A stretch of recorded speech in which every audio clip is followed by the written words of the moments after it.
You don't belong here, boy. Officer Ryan Carter's hand rested on his holster as he circled the black man in the worn suit outside the city hall. What's a thug like you doing here? Casing the place. I work here. The man's voice was calm. Too calm. Carter laughed, ugly and sharp. Right, and I'm the president. Simmons, get the cuffs. Another one playing dress up. Simmons grinned, unclipping the restraints. Probably stole that cheap suit. The man stood perfectly still. His silence wasn't surrender. It was something else entirely. Turn around back. Carter shoved him toward the squad car. Should have stayed in your hood. The metallic click of handcuffs echoed across the parking lot. 3 officers, 1 black man, cameras rolling, but the man's eyes found the security camera. A small smile played at his lips. City Hall doors burst open. An elderly clerk ran toward them, face white with terror. Wait, she screamed. You don't know what you're doing. Carter laughed louder. We know exactly what we're doing, keeping trash off our streets. But why was she so terrified? And why did the handcuffed man seem so unafraid? If this makes your blood boil, share it. Justice needs witnesses. 45 minutes earlier, Elijah Harris had walked through those same City Hall doors like any other Wednesday. 18 years. That's how long he'd entered this building, climbed these marble steps, past these portraits of former mayors. The security guard at the metal detector was new, young, white. His eyes tracked Elijah from the entrance. Sir, I need to check your ID. Elijah reached for his wallet. Of course. The guard studied the driver's license longer than necessary. His fingers drummed the desk.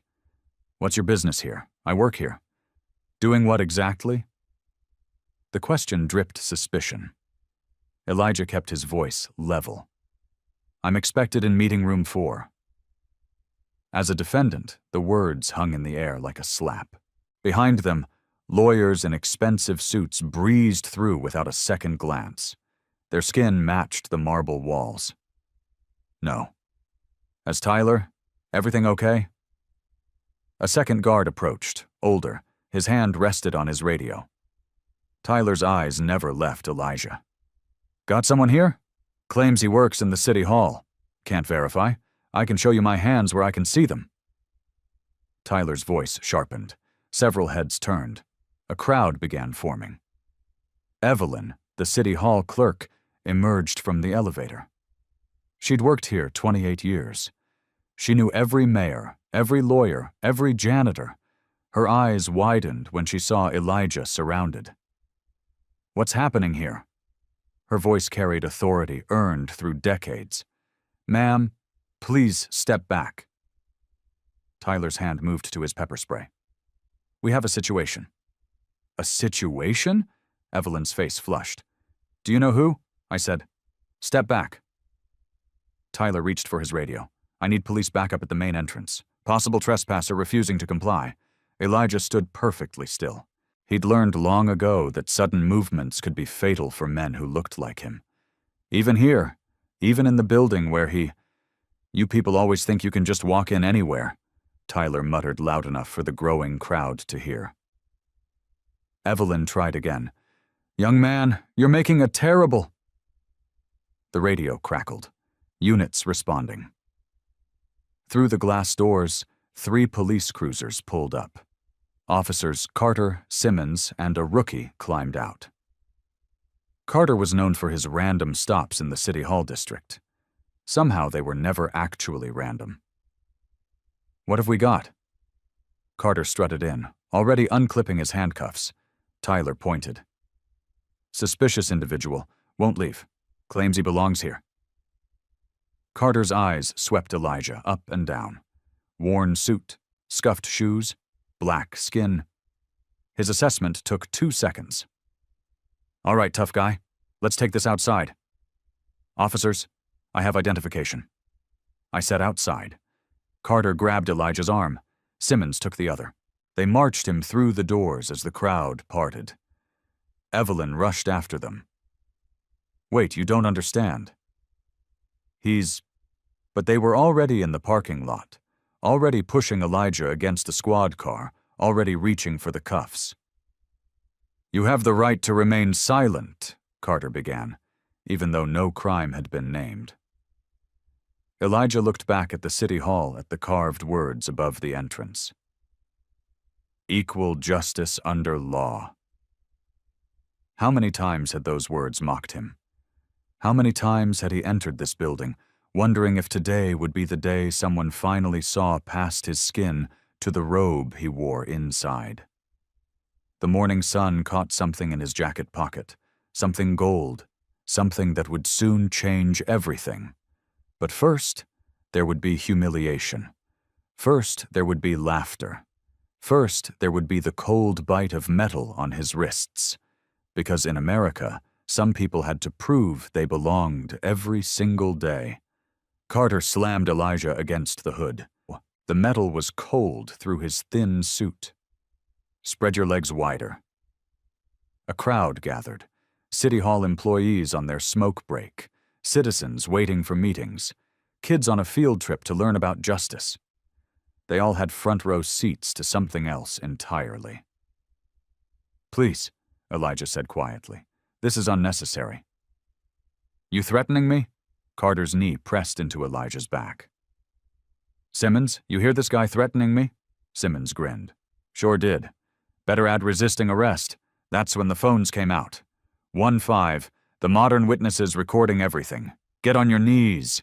Carter yanked Elijah upright just to push him down. I said knees. Elijah's knees hit the asphalt hard. His suit tore. Blood seeped through the fabric. Still, he kept his hands visible, his movement slow. He'd seen what happened when black men moved too fast around scared cops. Look at him, Ryan Carter announced to the crowd. Another one who thinks he's above the law. The rookie officer shifted uncomfortably. Sarge, maybe we should shut up, Ramirez. Simmons circled Elijah like a predator. You know what your problem is? You people always forget your place. Someone in the crowd gasped. A young woman stepped forward. This is wrong. He wasn't doing anything. Ma'am, back up or you'll be next, Carter warned. The cameras kept rolling. The crowd kept growing. And through it all, Elijah stayed silent, dignified, even on his knees. That seemed to enrage Carter more. He wanted fear. He wanted begging. He wanted the satisfaction of breaking another uppity one. Cat got your tongue? Carter grabbed Elijah's chin, forcing eye contact. Or are you planning something? Evelyn pushed through the crowd, breathless from running. Officers, stop. You're making a terrible mistake. Lady, I told you to stay back. Simmons moved to block her. You don't understand. He's another word. And you're going in cuffs, too. Carter pulled out his handcuffs, dangling them in front of Elijah's face. You know what these are? These are reality. These are where your little act ends. The metal clicked around one wrist, then the other. Too tight, cutting off circulation. Carter made sure of that. There we go. He hauled Elijah to his feet. Now you look like you belong. Laughter rippled through the three officers, the same laughter that had echoed through generations, the laughter of those who believed their badge made them gods. A teenager in the crowd shouted, "Why are you doing this?" He didn't do nothing. He was trespassing, Tyler called from the city hall steps, eager to justify his mistake. Trespassing while black, someone muttered. Carter spun toward the voice. Who said that? Who wants to join him? The crowd fell silent, but the cameras kept recording. Every sneer, every shove, every moment of Elijah's dignity against their cruelty. You know what's funny? Carter Stage whispered to Elijah. You probably tell your kids you're somebody important, but look at you now, just another criminal in cuffs. Elijah finally looked directly into the nearest camera. His eyes held no anger, no fear, just a deep, knowing calm that made Carter's smirk waver. I have the right to remain silent, Elijah said. His voice carried across the parking lot. And I choose to exercise that right. Oh, he knows his rights, Simmons mocked. Must have been arrested before. They started dragging him toward the squad car. Evelyn made one last desperate attempt. His name is Elijah Harris. Carter's radio crackled, cutting her off. But Evelyn didn't stop moving. She had to get inside, had to find someone with authority, had to stop this before the sun climbed higher. The blood on Elijah's knees had dried. The cameras captured everything. But the real show that was about to begin. 2 more police cruisers screamed into the lot, sirens wailing, lights flashing. Carter had called for backup, as if one handcuffed man required an army. "We got a situation here," Carter announced to the arriving officers. "Trespasser. Possible threat to City Hall security." Elijah stood between 6 officers now. Still silent, still calm. That unnatural calm that made Carter's jaw clench. "Transport him," Simmons ordered. "Let's get this trash off the property." They shoved Elijah toward the car. His shoulder hit the doorframe hard. Someone in the crowd cried out, but Elijah just smiled. A small private smile, like he knew something they didn't. "You think this is funny?" Carter grabbed his collar. "You think being arrested is a joke?" "I think," Elijah said slowly, "that you have one chance to reconsider." The parking lot went quiet. Even the wind seemed to pause. Carter's face went red. "Are you threatening a police officer? I'm offering you an opportunity to avoid destroying your career." The words were delivered without malice. Just fact, like discussing the weather. Simmons laughed, but it sounded forced. This guy's delusional. Probably on drugs. "Test me," Elijah said simply. Something in his voice made the rookie step back, made the arriving officers exchange glances, made even Carter hesitate for half a second. Then Carter's ego won. "Get him in the car now." They tried to force Elijah's head down. He resisted, not violently, just keeping his chin up. His eyes found the City Hall security camera again. "I want every second of this recorded," he said clearly. "Shut up!" Simmons slammed him against the car. "You have the right to remain silent, so use it." Through the City Hall glass doors, shapes moved frantically. Evelyn had found someone, several someones. They were running, but not fast enough. Wait. A new voice. Judge Laura Bennett from Criminal Court burst outside. "Officers, what's happening here?" Carter didn't even turn. "Ma'am, please stay back. We have this under control." "That's Judge Bennett." Face went pale. "Oh my God. Do you know who you're arresting?" "A trespasser," Simmons said. "Now, please." "That's Judge Harris." The words hit like a physical blow. The rookie's hand fell from his weapon. 2 of the backup officers stepped away from the car, but Carter just laughed. "Right. And I'm the president, lady. Impersonating a judge is another charge. You fool." Bennett was almost screaming now. "That's Chief Judge Elijah Harris. He runs this entire City Hall." Time froze. Carter's laugh died in his throat. Simmons's face drained of color. The crowd held its collective breath. Elijah turned his head just enough to look Carter in the eye. "I told you one chance." "No." Carter shook his head. "No way. You're lying. Both of you." His hands shook as he reached for his radio. "Dispatch, I need immediate verification on a Elijah Harris. Claims to be a judge." The radio crackled.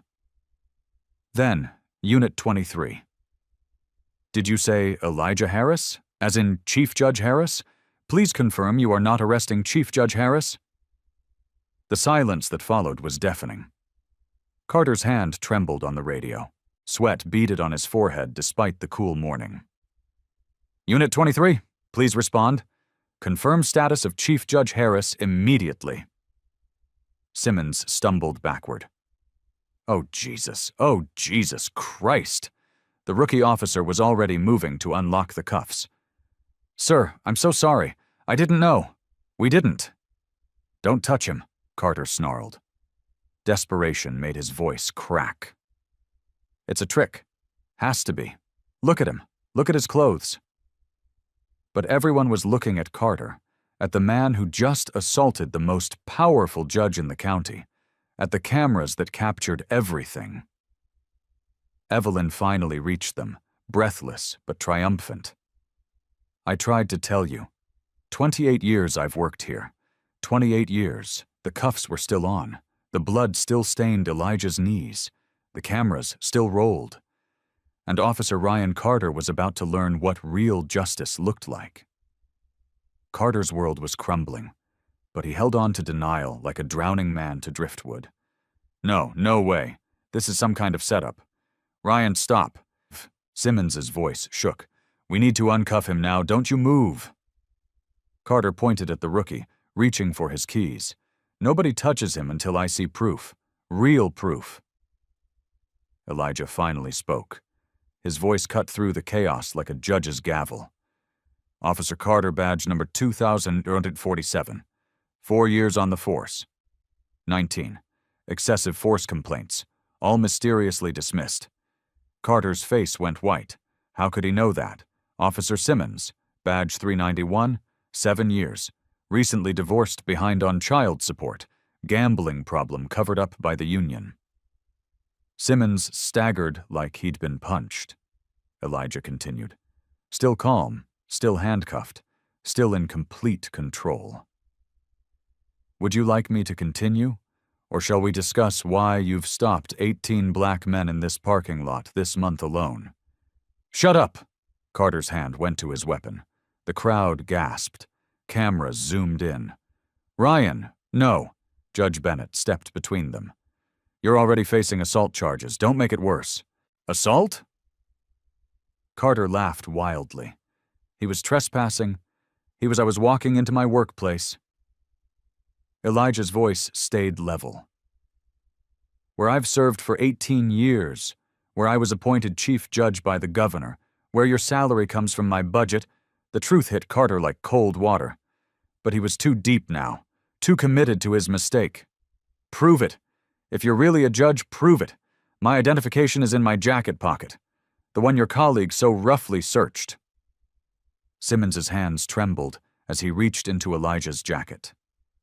His fingers found the wallet, found the driver's license they'd ignored, found the judicial identification card.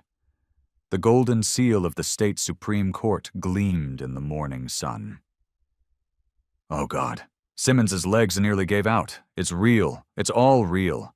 But Carter snatched the ID, studied it, shook his head. Could be fake. These people, they're good at forgeries. These people? Elijah's voice hardened for the first time. "Say it plainly, Officer Carter. What people?" The parking lot held 50 witnesses, 30 cameras, one moment of absolute truth. Carter's mouth opened, closed.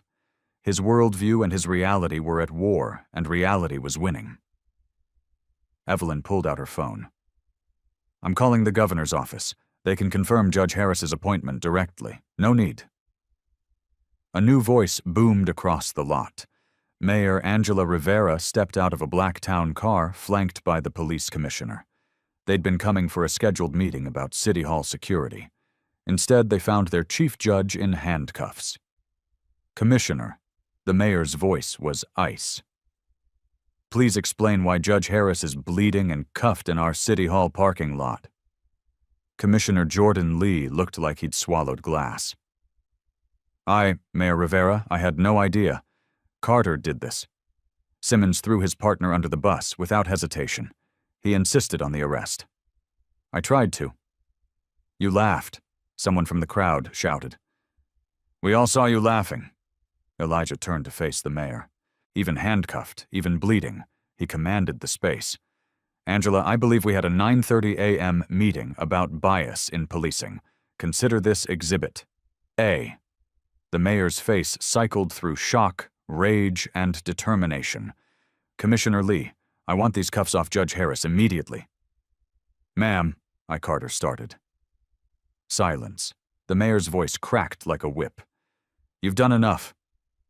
Commissioner Lee personally took the keys from Carter's belt. His hands shook as he unlocked the cuffs. The metal fell away, revealing deep red marks on Elijah's wrists. Elijah rubbed his wrists slowly. The gesture was deliberate, filmed, remembered. Thank you, Commissioner. He straightened his torn suit. Now I believe we have multiple crimes to address. Assault, false imprisonment, violation of civil rights. Shall I continue? Carter finally broke. I didn't know. How was I supposed to know? He looks like what? Elijah stepped closer. The crowd leaned in. The cameras focused. Finish your sentence, Officer Carter. I look like what? Carter's mouth worked soundlessly around him. His entire world collapsed. His fellow officers stepped away. His badge felt like a millstone. His gun felt like a toy, like someone who doesn't belong here, Elijah supplied. Like a criminal. Like someone you can humiliate with impunity. Each word was a nail in Carter's professional coffin. I was doing my job, Carter whispered. No. Elijah stood tall, despite his torn suit and bloody knees. You were doing what you've always done. What the system has allowed you to do? What stops today? The moment of reckoning had arrived. The judge was about to hold court in a parking lot. Elijah reached into his jacket again. This time he pulled out something else. A smartphone. Commissioner Lee, are you familiar with Dashboard Camera Regulation 247? The commissioner nodded slowly. All patrol cars must have functioning cameras. Excellent. Elijah swiped his phone. Then you'll be interested in this footage from Officer Carter's patrol car dated last Friday, the previous Tuesday. He held up the screen. Carter's own dash cam footage played, his voice clear as day, another black boy playing dress-up. Let's see how tough he is without his fancy clothes, the crowd murmured. The commissioner's face darkened. That's taken out of context, Carter protested. Is it? Elijah swiped again. Here's context. 19 traffic stops, all black men, all near the city hall, all released without charges after harassment. How do you have that? Simmons stammered. Because unlike you, I do my homework. Elijah pocketed his phone. Every complaint filed, every dash cam mysteriously malfunctioning, every witness statement buried. I have them all. He turned to the crowd, to the cameras, to history. But those are just files. Let me show you real evidence. Elijah rolled up his sleeve. Old scars lined his forearm. 1994, my first year as a prosecutor. Officers thought I was breaking into my own car. He pointed to his shoulder. 2001, random stop while jogging in my own neighborhood the week after I was appointed to the bench. His voice never wavered. 2007, pulled over driving my daughter to school. She was 6. She watched her father spread eagle on the hood. She asked me why being a judge didn't matter if you looked like us. The crowd was silent. Some wiped tears. Others recorded with steadier hands, understanding they were witnessing history. But here's a smoking gun. Elijah pulled out his judicial badge, not just any badge, the Chief Judge Medallion. Gold, heavy, unmistakable. This represents 26 years of service, of believing the system could change, of working within it for reform. He held it high. The morning sun caught the metal, sending light across the crowd.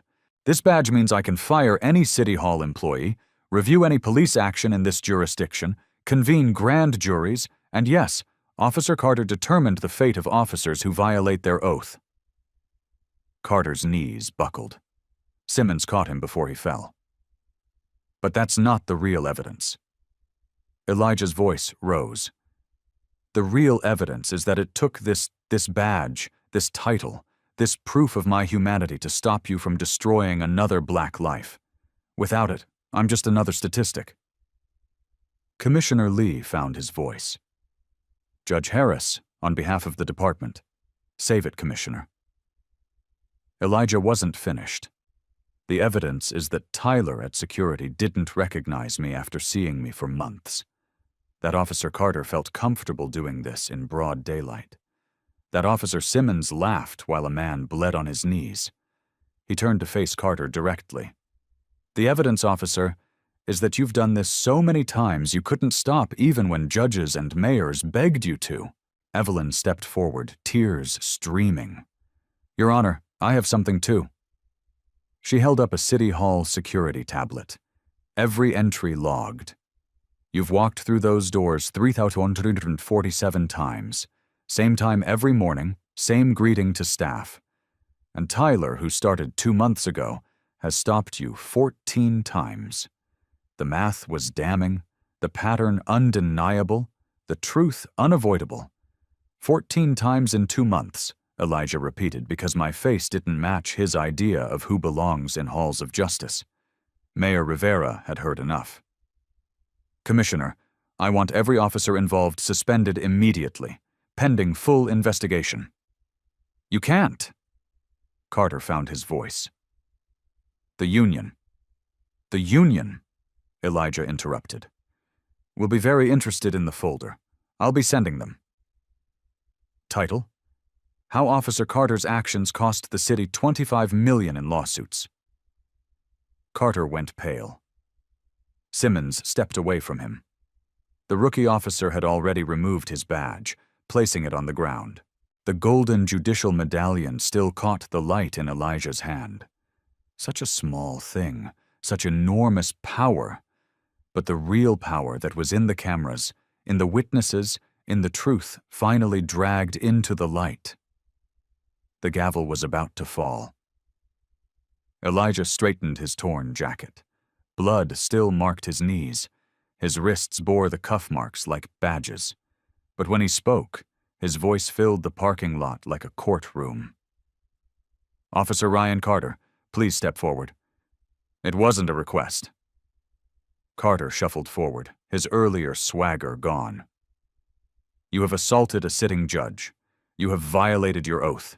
You have dishonored your badge. Elijah paused. But worse, you've done this before. To how many others who couldn't fight back? I want my union rep, Carter mumbled. You'll have one at your trial. Elijah turned to the commissioner. I'm formally pressing charges. Assault, battery, false imprisonment, violation of civil rights under color of law. The crowd erupted in applause. Someone shouted, "About time!" But Elijah raised his hand for silence. I'm not finished.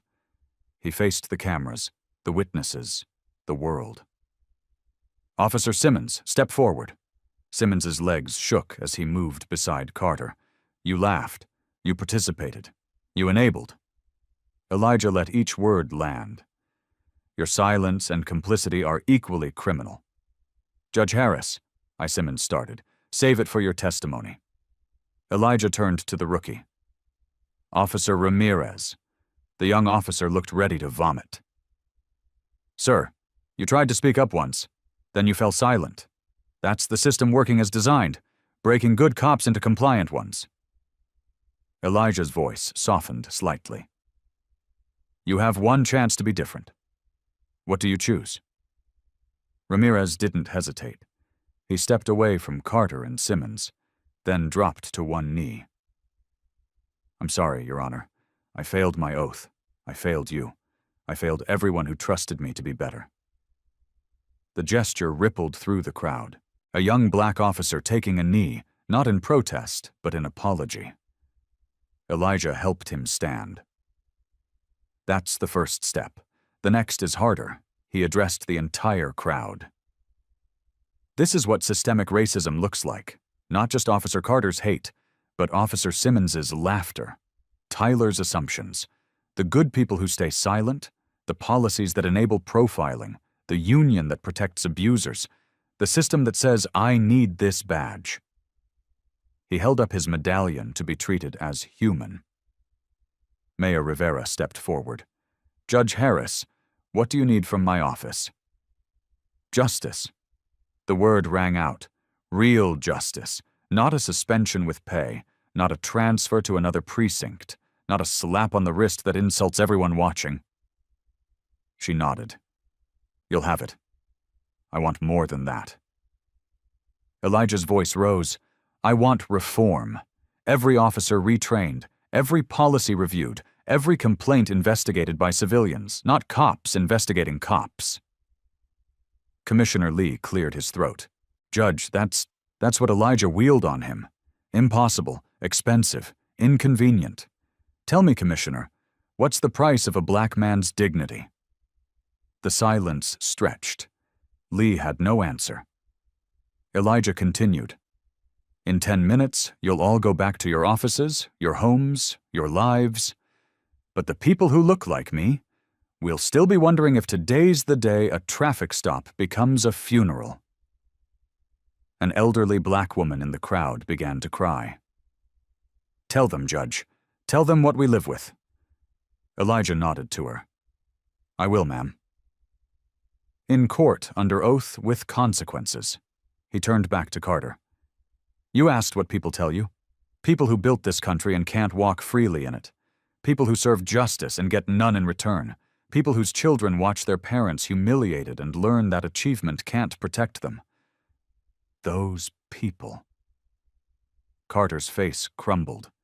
The reality of his actions, filmed, witnessed, undeniable, crashed over him. Your Honor, he whispered. I didn't mean yes, you did, Elijah cut him off. You meant every word, every laugh, every moment of cruelty. The only thing you didn't mean was to get caught. He addressed the crowd one last time.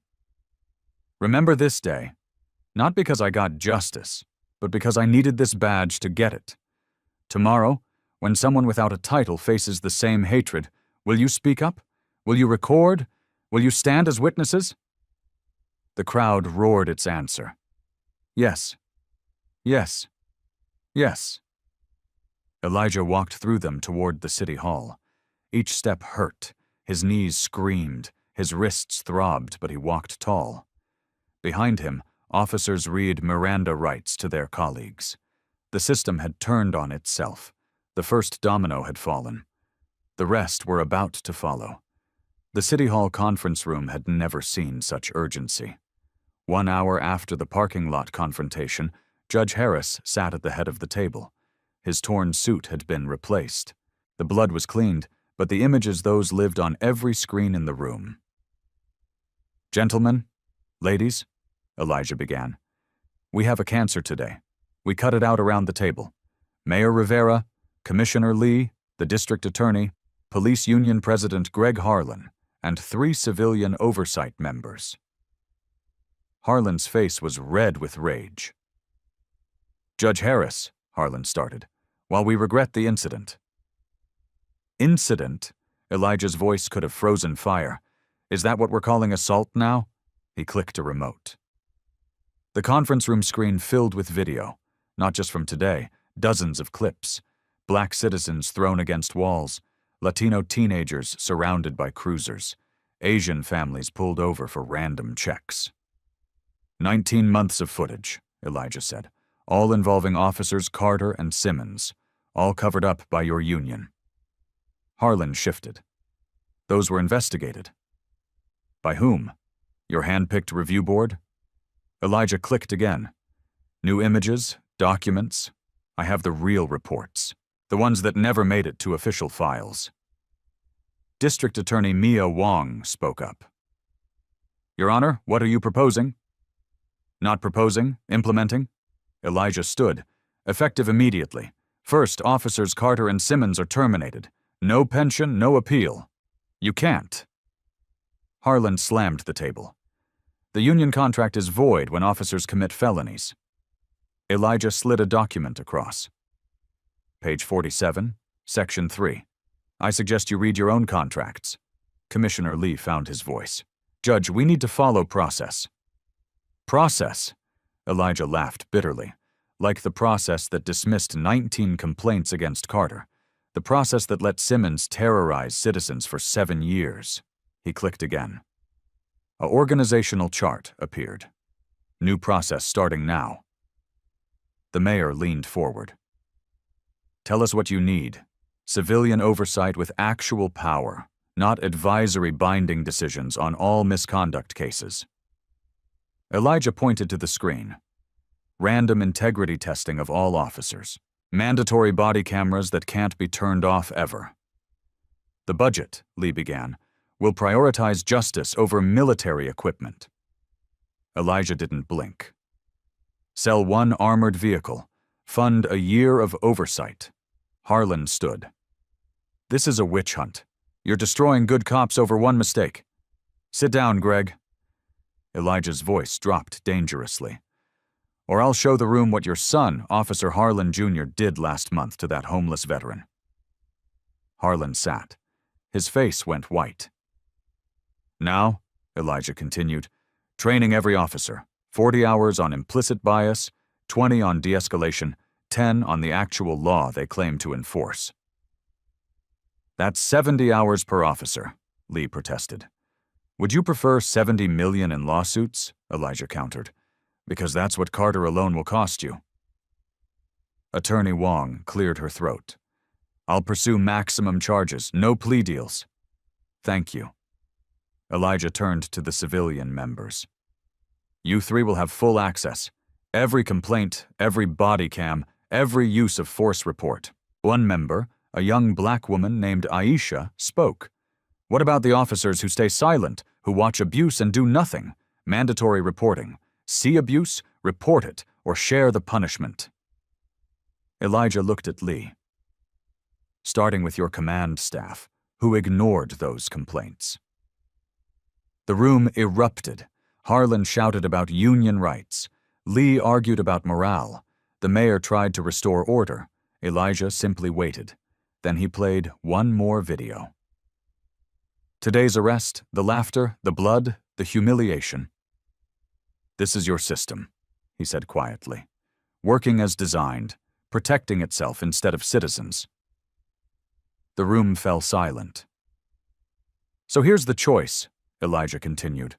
Real reform starting today, or I take this federal civil rights violations, FBI investigation, DOJ consent decree, your entire department under federal control. You're bluffing, Harlan said weakly. Elijah smiled. It wasn't warm. Greg, I've already called the U.S. attorney. She's very interested in a pattern of civil rights violations, especially ones caught on camera. The fight went out of Harlan. The power in the room had shifted completely. Mayor Rivera stood. I moved to adopt all of Judge Harris's reforms effective immediately. Seconded, Wong added one by one. Hands rose. Even Lee, seeing the inevitable, voted yes. Motion carried. Elijah gathered his papers. Commissioner, you have 72 hours to implement Phase 1. The citizens will be watching. As the room emptied, Harlan lingered. You've destroyed those men's lives. Elijah met his gaze. No, Greg. They destroyed lives. I'm just holding them accountable. Novel concept, isn't it? Outside, the crowd remained. Waiting. Watching. When Elijah emerged, their cheers shook the building. Change had come not from asking nicely, not from working within the system, but from power meeting power and justice refusing to blink. 4 weeks later, the City Hall steps had been transformed. Where Elijah bled, children now drew with chalk. Where he was humiliated, a community gathered to heal. Judge Harris, a small voice called out. Elijah turned from the podium being set up. A black boy, maybe 8, stood with his mother. His eyes were huge with wonder. Yes, young man. My mom says you're the reason Officer Carter can't hurt people anymore. Elijah knelt. His knees still ached from that day. What's your name? Malik? Well, Malik, I helped. But you know who really stopped him? Elijah pointed to the crowd. All these people who recorded, who witnessed, who refused to be silent. Malik's mother wiped her eyes. Thank you, Your Honor. My boy can walk to school without fear now. Across the plaza, something unexpected was happening. Officer Ramirez, former Officer Ramirez, was serving food at a community table. He'd resigned from the force, enrolled in law school. Today he wore a volunteer t-shirt instead of a badge. "Judge," Ramirez called out. "The barbecue's ready." Elijah made his way over. The crowd parted respectfully, but not fearfully. That was the difference. "How's law school?" Elijah asked. Hard, humbling, Ramirez handed him a plate. "Should have done it years ago before I put on a badge I didn't deserve." Commissioner Lee appeared, looking uncomfortable in civilian clothes. The voters had spoken. New leadership was coming, but Lee had asked to speak today. "Judge Harris?" he began, then stopped. Started again. "I've been a cop for 25 years. I thought I was one of the good ones." Elijah waited. "I wasn't." Lee's voice cracked. "I was just better at hiding, at looking away, at explaining why nothing could change." The crowd had gone quiet. This wasn't in the program. Lee continued. "I let Carter terrorize citizens. Let Simmons laugh at pain. Let Tyler profile every black face because it was easier than fighting my own." An elderly black man in the crowd spoke up. "We know, Commissioner. We've always known." Lee nodded, tears falling. "I'm sorry. Not just for that day. For every day before it. For every complaint I buried. Every victim I ignored."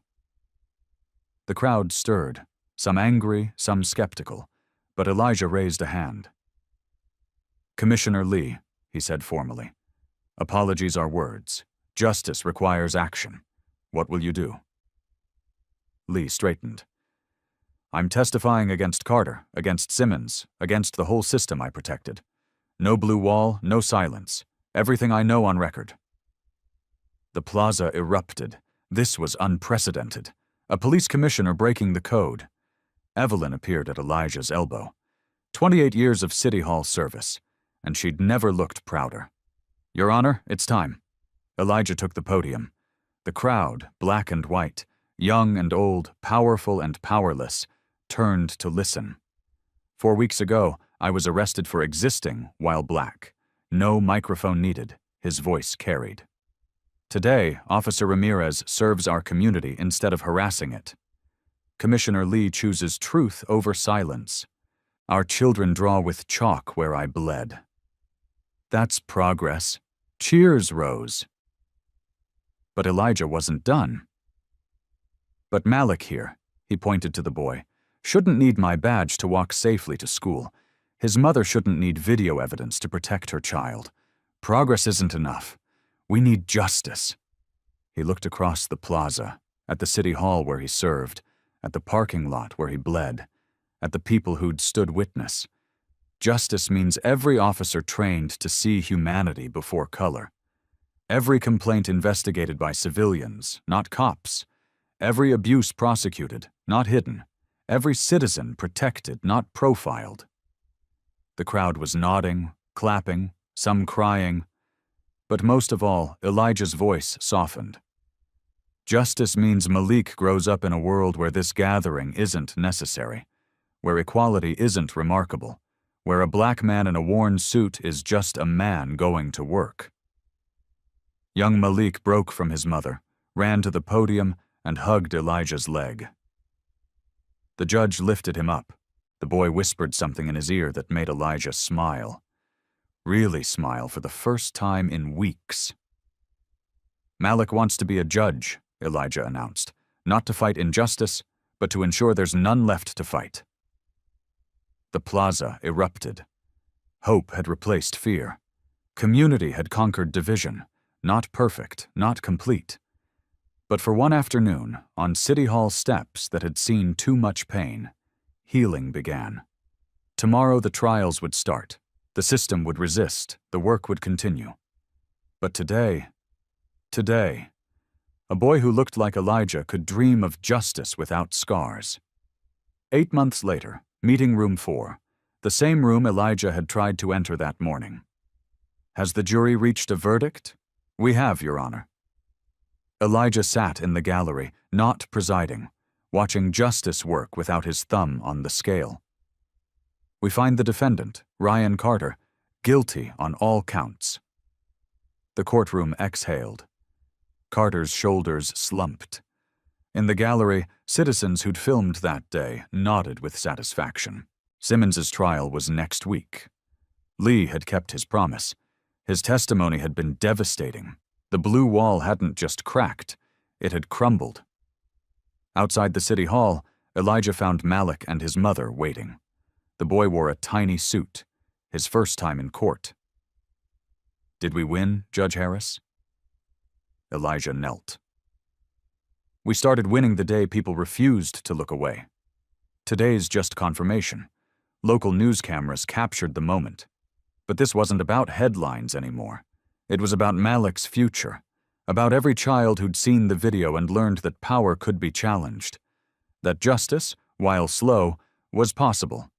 Evelyn appeared as always at the perfect moment. "Your Honor, the new diversity training starts Monday. 300 officers enrolled, led by former Officer Ramirez, top of his law school class, says he has a debt to pay." Elijah smiled. From enforcer to educator, that was real change. As the sun set over the city hall, the same stairs where he'd walked 1,000 times, Elijah thought about that morning 8 months ago. The humiliation, the pain, the choice to stay silent until the perfect moment. "Your Honor," a young officer approached. "New badge, nervous energy. I'm Officer Diaz. I just wanted to say your case is why I joined. To be different, to be better." Elijah studied him, saw sincerity, saw hope. "Then be better, Officer Diaz. Every call, every stop, every choice, that's how we change things, one decision at a time." The officer saluted and left. Tomorrow he'd face his first test. Would he remember this moment? Would he see humanity before color? Time would tell. Elijah walked to his car, the same one he'd been stopped in so many times. As he drove past the parking spot where he'd bled, he noticed something. A small plaque installed by the city. On this spot, injustice was exposed. May we never need such revelation again, but they would. Elijah knew that. Somewhere, another black man was being pulled over. Another Latino teen was being frisked. Another human being was being reduced to a stereotype.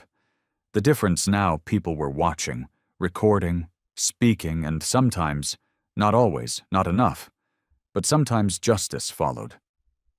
Elijah's phone buzzed. A text from Malik. "Studying hard. See you in court someday." As equals, he smiled. "Type back. Looking forward to it, Your Honor." The work continued. The system still groaned with resistance, but change, real change, had taken root. And it had started with one man refusing to be silent, with citizens refusing to look away, with truth refusing to be buried. If this story moves you, share it. Not for likes or views, but because somewhere someone needs to know that ordinary people can demand extraordinary justice, that your camera is a weapon against abuse, that your voice matters. Justice isn't just for judges. It's for Malik, for his mother, for Officer Diaz trying to be better for you. Stand witness, speak truth, share hope.